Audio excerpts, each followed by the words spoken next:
बुद्धिमान तोता और आर्षि का श्राप प्राचीन काल की बात है। भारत के हरे भरे जंगलों में चित्तरूप नाम का एक बुद्धिमान तोता रहता था। अन्य तोतों से अलग चित्तरूप को वाणी और बुद्धि का अद्वितीय वरदान प्राप्त था। ऐसा कहा जाता था कि उसे माता सरस्वती का आशीर्वाद मिला था, जिन्होंने उसे ज्ञान और वाक्पटुता का वरदान दिया था।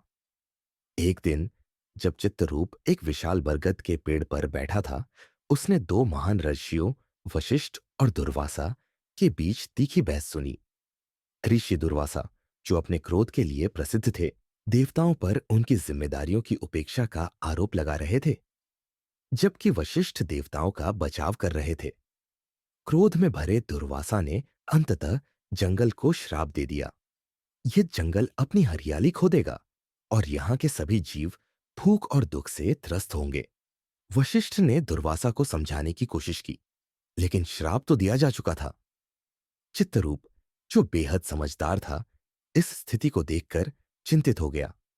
वह पेड़ से नीचे उतरा और दोनों ऋषियों से विनम्रतापूर्वक कहा, महान ऋषियों, आपकी बुद्धिमत्ता अतुलनीय है, लेकिन इस श्राप से असंख्य निर्दोष प्राणियों को कष्ट होगा।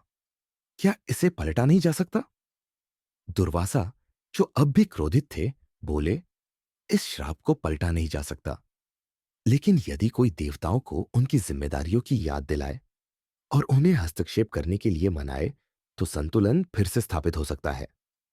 चित्तरूप ने इस कठिन कार्य को करने का निश्चय किया। वह बिना थके कैलाश पर्वत तक उड़ा, जहां भगवान शिव का वास था।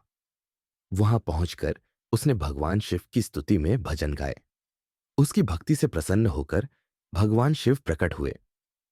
बुद्धिमान चित्तरूप, शिव ने कहा, यहां आने का कारण बताओ। चित्तरूप ने पूरी स्थिति शिव को बताई। शिव तोते की निस्वार्थता से प्रभावित हुए और बोले, मैं दुर्वासा और वशिष्ठ से बात करूंगा, लेकिन इस जंगल को समृद्धि के लिए माता लक्ष्मी के आशीर्वाद की भी आवश्यकता होगी। इसके बाद शिव ने दुर्वासा और वशिष्ठ को बुलाकर उनके बीच समझौता कराया। इस बीच चित्तरूप वैकुंठ गया, जहां भगवान विष्णु और माता लक्ष्मी निवास करते थे। वहां उसने जंगल की दुर्दशा का वर्णन किया। लक्ष्मी तोते के साहस और समर्पण से प्रभावित होकर जंगल को समृद्धि का वरदान दिया। उनके दिव्य आशीर्वाद से श्रापित जंगल फिर से हरा भरा हो गया और सभी जीव जंतु कष्टों से मुक्त हो गए।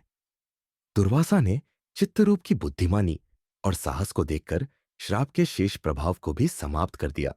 उन्होंने तोते को आशीर्वाद देते हुए कहा, तुम्हारा नाम और बुद्धिमत्ता युगों युगों तक याद रखी जाएगी। उस दिन के बाद जंगल फलने फूलने लगा और चित्तरूप ज्ञान, साहस और मानव, प्रकृति और देवताओं के बीच सामंजस्य का प्रतीक बन गया। बुद्धिमान तोते की यह कथा दूर दूर तक फैली और सभी को यह सिखाने लगी कि विवेक और विनम्रता से बड़ा संकट हल किया जा सकता है। Hey there! If you enjoyed this video, don't forget to like, comment, share, and subscribe to my channel for more amazing content. Thank you for your support.